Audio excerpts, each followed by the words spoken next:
역대상 3장. 다윗이 헤브론에서 여러 아내들에게서 낳은 아들들은 이렇다. 맏아들 암논은 이스라엘 여인 아히노암에게서 낳았고, 둘째 아들 다니엘은 갈멜 여인 아비가일에게서 낳았다.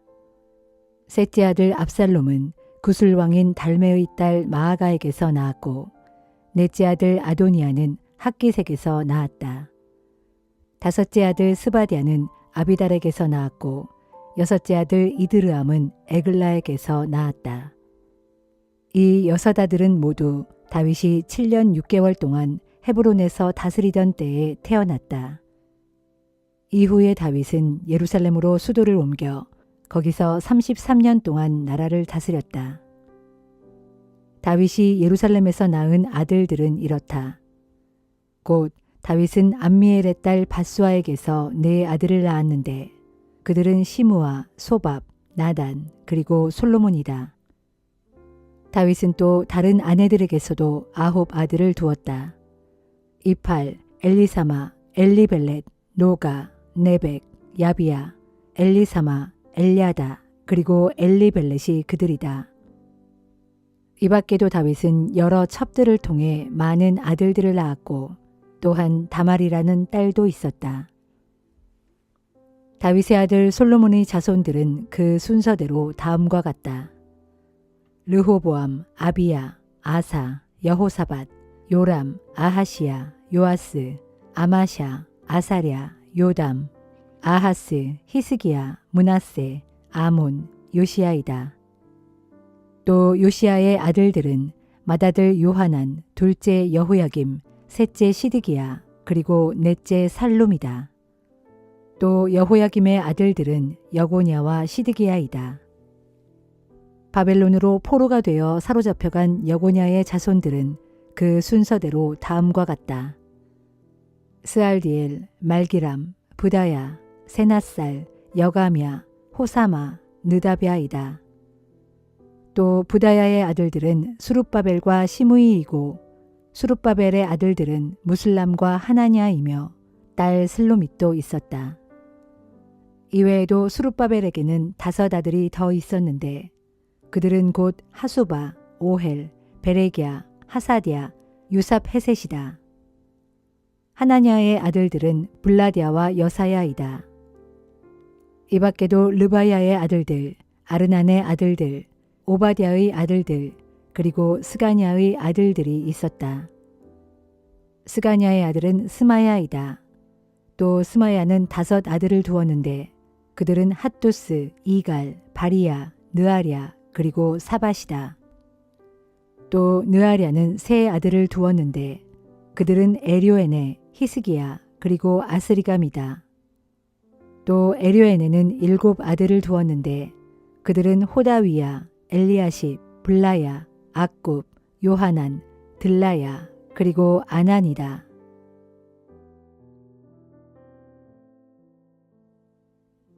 역대상 4장.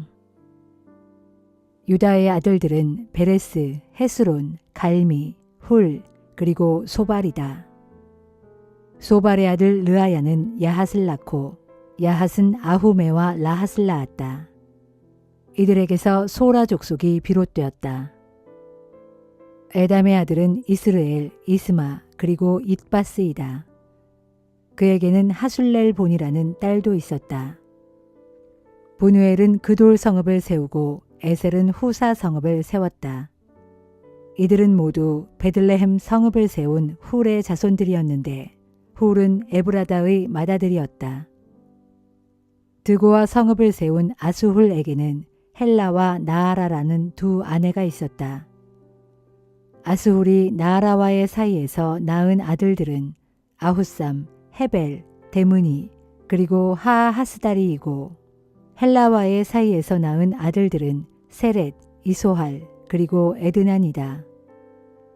고스는 아눕과 소베바를 낳았고 또한 하룸의 아들인 아하헬 족속의 조상이 되었다. 야베스는 자기 가문 중에서 다른 형제들보다 더욱 존경받는 인물이었는데 그의 어머니는 내가 고통 가운데서 낳은 아들이라 하여 야베스라고 이름을 지어주었다. 야베스가 이스라엘의 하나님께 간구하기를 하나님 주께서 제게 복의 복을 내리시어 저의 영역을 더 한층 넓혀 주소서. 주의 손이 항상 저와 함께 하셔서 온갖 악에서 저를 지켜주시고 모든 근심을 제게서 물리쳐 주소서 하였더니 하나님께서 그의 기도를 들어주셨다. 수하의 형 글룹은 무힐을 낳았고 무힐은 에스돈을 낳았다. 에스돈은 드힌나를 낳았는데 그는 베드라바, 바세아, 그리고 이르나하스 성읍을 세웠다. 이들은 모두 레가 족속이었다. 그나스는 온니엘과 스라야를 낳았고 온니엘은 하닷과 무오노데를 낳았으며 무오노데는 오브라를 낳았다. 또 스라야는 요압을 낳았는데 요압은 게하라심이라 불리는 기능공 마을을 세웠다. 그곳에 사는 사람들은 모두 기능공들이었다. 여분네의 아들 갈렙은 세 아들을 두었는데 그들은 이루, 엘라, 그리고 나암이다. 또 엘라의 아들은 그나스이다. 여할렐렐의 아들들은 십, 시바, 디리아, 그리고 아사렐이다. 에스라의 아들들은 예델, 메렛, 에벨, 그리고 얄론이다. 이들 중 메렛은 이집트의 공주 비디아와 결혼했는데 비디아는 미리암, 삼메, 이스바를 낳았다. 이들 중 이스바는 에스드모아 성읍을 세웠다. 메렛은 또 유다지파 사람인 여후디아를 아내로 삼아 세 아들 예렛, 헤벨, 그리고 여구디엘을 낳았다. 세 아들은 각자 자기들의 성읍을 세웠는데 예렛은 그돌 성읍을, 헤벨은 소고 성읍을, 그리고 여구디엘은 사노아 성읍을 세웠다. 호디아는 나함의 여동생과 결혼했는데 그의 자손들은 그일라 성읍을 세운 가미 족속과 에스드모아 성읍을 세운 마가 족속이다. 시몬의 아들들은 암논, 린나, 벤하난, 그리고 딜론이다. 또 이시의 아들들은 소헷과 벤소헷이다. 유다의 아들 셀라의 자손은 이렇다. 레가 사람의 조상 에르, 마레사 사람의 조상 라아다, 고운 모시를 짜는 사람의 조상인 아스베야, 요김, 고세바 사람들, 요아스, 모압을 다스리던 사랍, 그리고 야수비 네헴이다. 이런 사실은 모두 옛 기록물에 따른 것이다. 이들 셀라의 자손들은 모두 옹기 굽는 자들이 되어 느다임과 그데라 성읍에 살면서 왕을 위해 옹기를 구웠다. 시므온의 아들들은 느무엘, 야민, 야립, 세라, 그리고 사울이다. 사울의 아들은 살룸, 그 아들은 밉삼, 그 아들은 미스마, 그 아들은 함무엘, 그 아들은 삭굴, 그 아들은 시므이이다. 시므이에게는 아들 16명과 딸 6명이 있었으나 그의 다른 형제들에게는 자식이 많지 않았다. 그래서 시므온 지파는 유다 지파처럼 크게 번창하지 못했다. 시므온의 자손들이 살던 성읍은 이렇다. 브엘세바, 몰라다, 하살수알, 빌하, 에셈, 돌랏, 부두엘, 호르마, 시글락, 벤말가봇, 하살수심, 벳비리, 그리고 사하라임이다. 이들 성읍들은 다윗이 통치하기 전까지는 그들의 것이었다. 여기에다 시므온의 자손들은 에담, 아인, 림몬, 도겐, 아산 이렇게 5 성읍도 함께 소유하고 있었고 또 이들 성읍의 주위로 멀리 바알에 이르기까지 마을들이 있었다. 이상은 모두 시므온 자손의 거주지로서 그들 각 가문들은 족보를 기록하고 유지했다. 또 시므온의 자손들 가운데 각 가문의 지도자들은 이렇다. 메소밥, 야물렉, 아마시아의 아들 요사, 요엘, 아시엘의 증손자요 스라야의 손자요 요시비아의 아들인 예후, 엘요에네, 야고바, 여소하야, 아사야, 아디엘, 여시미엘, 브나야, 그리고 스마야의 오대손이요 시무리의 현손자요 여다야의 증손자요 알론의 손자요 시비의 아들인 시사. 위에 기록된 사람들은 시므온 지파 중 각 가문의 지도자들이다. 그들 가문들은 각자 번성하여 그 수효가 많이 불어났다. 그래서 그들 지도자들은 양떼를 칠 목장을 찾아서 골짜기의 동쪽으로 이동하다가 그 돌 지경에까지 이르러 마침내 비옥하고 아름다운 초원을 만났다. 그 땅은 사방이 드넓게 펼쳐진 조용하고 평화로운 곳으로 오래전부터 함의 자손들이 살던 곳이었다. 이들 시므온 집안의 지도자들은 유다왕 히스기야 시대에 이곳으로 와서 거기 있던 함 사람들의 거주지를 파괴하고 또 그곳에 살던 모우님 사람들을 쳐서 모조리 진멸시킨 다음에 그 땅을 빼앗아 오늘날까지 거기에 정착해서 살고 있다. 그 땅에는 양떼를 치기에 기름지고 좋은 목초지가 있었기 때문이었다. 그리고 시므온의 자손 가운데 500명은 이시의 아들인 블라랴와 느아랴와 르바야와 우시엘을 지도자로 삼아 세일산으로 가서 일찍이 그곳으로 도피하여 숨어 살던 아말렉 족속의 남은 무리를 모조리 쳐 죽이고 그 땅을 차지하여 오늘날까지 살고 있다.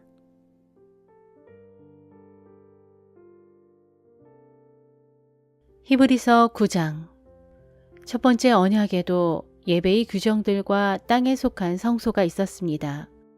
한 장막이 세워졌는데 그 장막의 첫 번째 방에는 등잔대와 상이 있었고 그 상 위에는 빵을 차려 놓았습니다.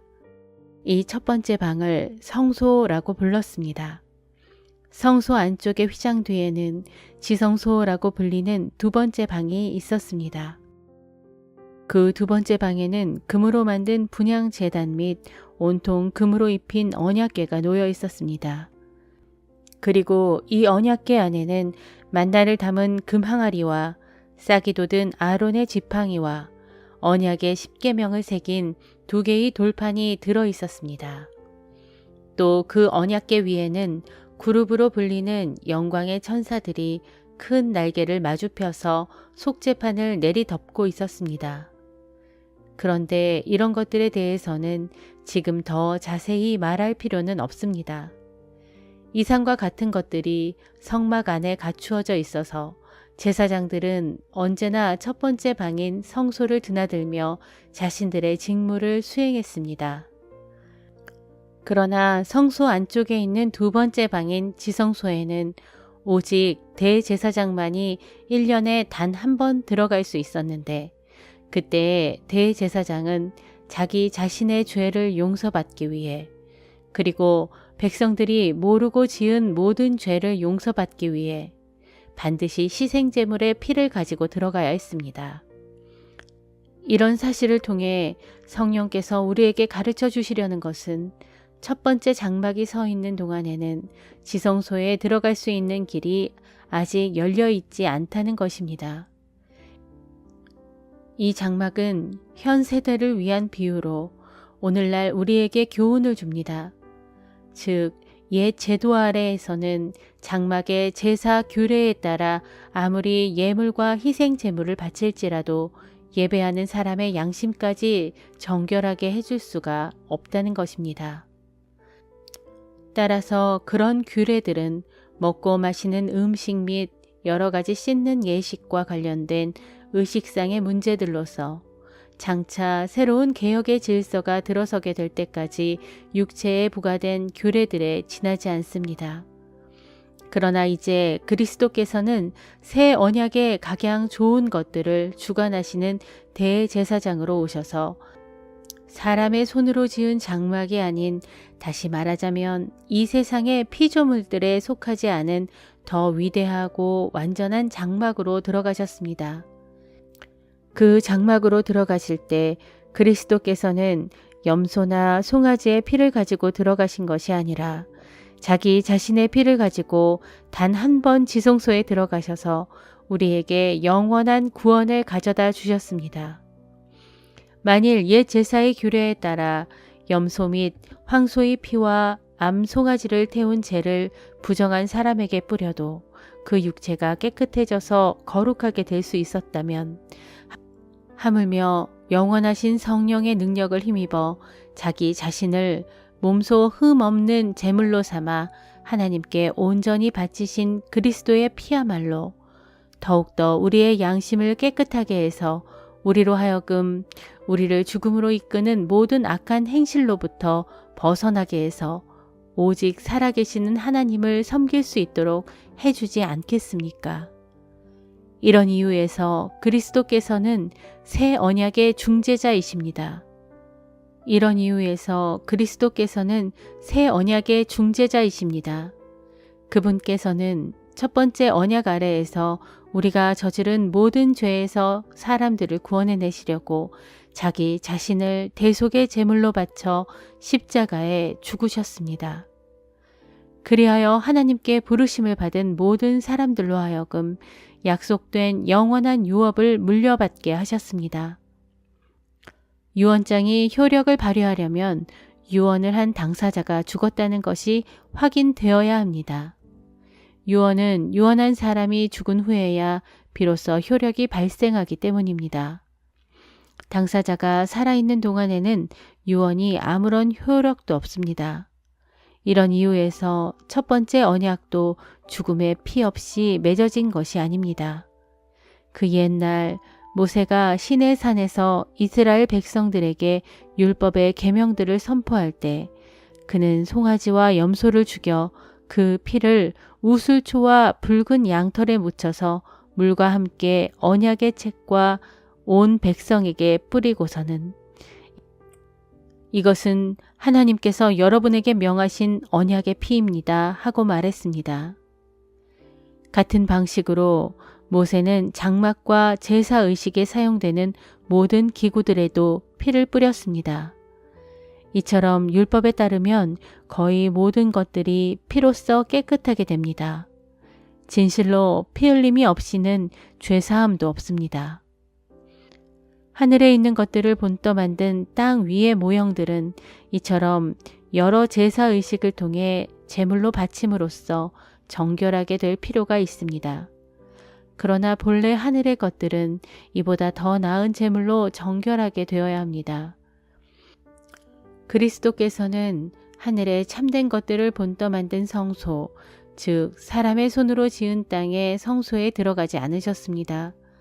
그분은 바로 하늘의 참된 성소로 들어가셔서 우리를 위해 하나님 앞에 나타나셨습니다. 땅의 대제사장은 해마다 짐승의 피를 가지고 지성소에 들어가야 하지만 하늘의 대제사장이신 그리스도께서는 자신의 몸을 여러 번 바치기 위해 거듭해서 들락거릴 필요가 없습니다. 만일 그래야 했다면 세상이 시작된 이래로 그리스도께서는 여러 차례 고난을 당하셨어야 했을 것입니다. 그러나 그분은 자기 자신을 제물로 바쳐 모든 죄를 없애시려고 마지막 시대에 단 한 번 나타나셨습니다. 이와 같이 그리스도께서도 많은 사람들의 죄를 짊어지시려고 단 한 번 자기 몸을 제물로 바치셨습니다. 그런 후 그리스도께서는 이제 죄를 감당하기 위해서가 아니라 자신을 기다리고 있는 사람들을 구원하시기 위해 두 번째로 나타나실 것입니다.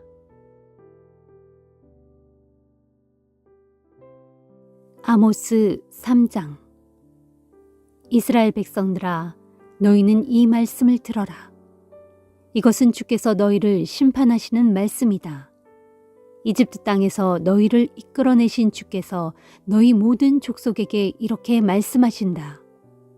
땅 위의 모든 족속들 가운데서 내가 오직 너희만을 선택하였다.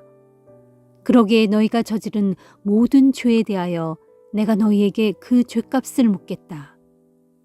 두 사람이 미리 약속하지 않았다면 어떻게 그 둘이 함께 갈 수 있겠느냐? 사자가 먹잇감을 움켜잡지 않았다면 어찌 숲속에서 으르렁대겠느냐? 젊은 사자가 움켜잡은 먹잇감이 없다면 어찌 굴 속에서 소리를 지르겠느냐? 누가 땅에다 덫을 놓지 않았다면 어떻게 새가 땅에 놓인 덫에 걸리겠느냐? 덫에 아무것도 걸린 것이 없다면 어떻게 덫이 튀어오르면서 다칠 수 있겠느냐? 성읍에 전쟁의 나팔 소리가 울리면 어찌 주민들이 무서워 떨지 않을 수 있겠느냐. 주께서 재앙을 베풀지 않으셨다면 어떻게 성읍에 재앙이 내릴 수 있겠느냐. 그렇다. 주께서는 자기 종들인 예언자들에게 자신의 비밀스런 계획을 알려주지 않고서는 어떤 일도 행하지 않으신다. 사자가 울부짖으면 누가 감히 무서워 떨지 않을 수 있겠느냐. 주 하나님께서 말씀하시는데 누가 감히 예언하지 않을 수 있겠느냐. 아수돗의 요새들과 이집트의 요새들에게 이렇게 말하여라. 너희는 사마리아의 산 위에 모여라. 그 산 위에 모여서 사마리아 도성 안에서 일어나는 저 혼란의 소리를 들어보고 그 도성 안에서 자행되고 있는 저 학대를 보아라. 그들은 옳은 일을 조금도 행할 줄 모르고 오직 자기들의 성읍에서 폭력을 행사하고 강탈을 일삼고 있을 뿐이다. 이것은 나 주의 말이다. 그러므로 주 하나님께서 말씀하신다. 이스라엘아, 적군이 사방에서 이 땅을 포위한 채 너를 쳐서 내 힘을 약하게 하며 내 모든 요새 성읍들을 약탈할 것이다. 주께서 또 말씀하신다. 마치 목자가 양을 잡아먹은 사자의 입에서 양의 다리뼈 2개나 혹은 귀 한쪽만 겨우 건져내듯이 사마리아 도성에 사는 이스라엘 자손들 가운데서도 마치 파괴된 집에서 침상의 모서리나 혹은 안락의자의 다리 한 조각만 겨우 건져내는 것처럼 그렇게 살아남은 자들의 수요가 극히 적을 것이다. 전능하신 만군의 주 하나님께서 말씀하신다. 너희는 이 말을 듣고 야곱의 자손들에게 널리 선포하여라. 내가 이스라엘의 모든 죄를 징벌하는 날 베델의 제단들을 다 허물어뜨릴 것이고 또 제단의 뿔들을 꺾어 땅에 내팽개칠 것이다.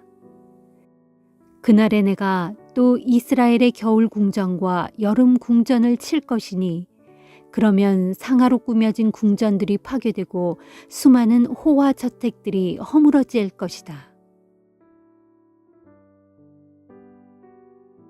시편 148편. 할렐루야, 하늘에서 주를 찬양하고 저 높은 곳에서 주를 찬양하여라. 주의 모든 천사들아 주를 찬양하여라. 주의 모든 하늘 군대야 주를 찬양하여라. 해와 달아 주를 찬양하여라. 반짝이는 별들아 주를 찬양하여라. 가장 높은 하늘 위의 하늘아 주를 찬양하여라. 하늘 위에 있는 물들아 주를 찬양하여라. 너희 만물이 주의 명령에 따라 창조되었으니 모두가 소리 높여 주의 이름을 찬양하여라. 주께서 명령을 내리시어 너희가 있을 각자의 자리를 거기에 영원히 세워두셨으니 너희가 어찌 그 자리를 지키지 않을 수 있으랴. 땅에서도 주를 찬양하여라. 너희 바다의 괴물들과 깊은 바다야 모두 다 주를 찬양하여라. 번개와 우박아 눈과 구름아 그리고 주께서 명하신 대로 따르는 세찬 폭풍아 모두 다 주를 찬양하여라. 모든 산들과 언덕들아 열매 맺는 과일 나무들과 우람한 백향목들아 주를 찬양하여라. 모든 들짐승들과 가축들아 땅에 기어다니는 것들과 공중에서 날아다니는 새들아 주를 찬양하여라. 온 세상의 모든 왕들과 백성들아 너희 모든 고관들과 재판관들아 모두 다 주를 찬양하여라. 청년들과 처녀들아 노인들과 아이들아 주를 찬양하여라. 너희 모두는 다 함께 주의 이름을 소리 높여 찬양하여라. 오직 그분의 이름만이 홀로 위대하시고 그분의 드높은 영광이 온 땅과 하늘 위에 가득하도다. 주께서는 자기 백성들을 위해 그 뿔을 한껏 높이셨으니 그분의 모든 성도들 곧 그분을 가까이에서 섬기는 모든 이스라엘 백성들은 소리 높여 주를 찬양함이 마땅하도다. 할렐루야.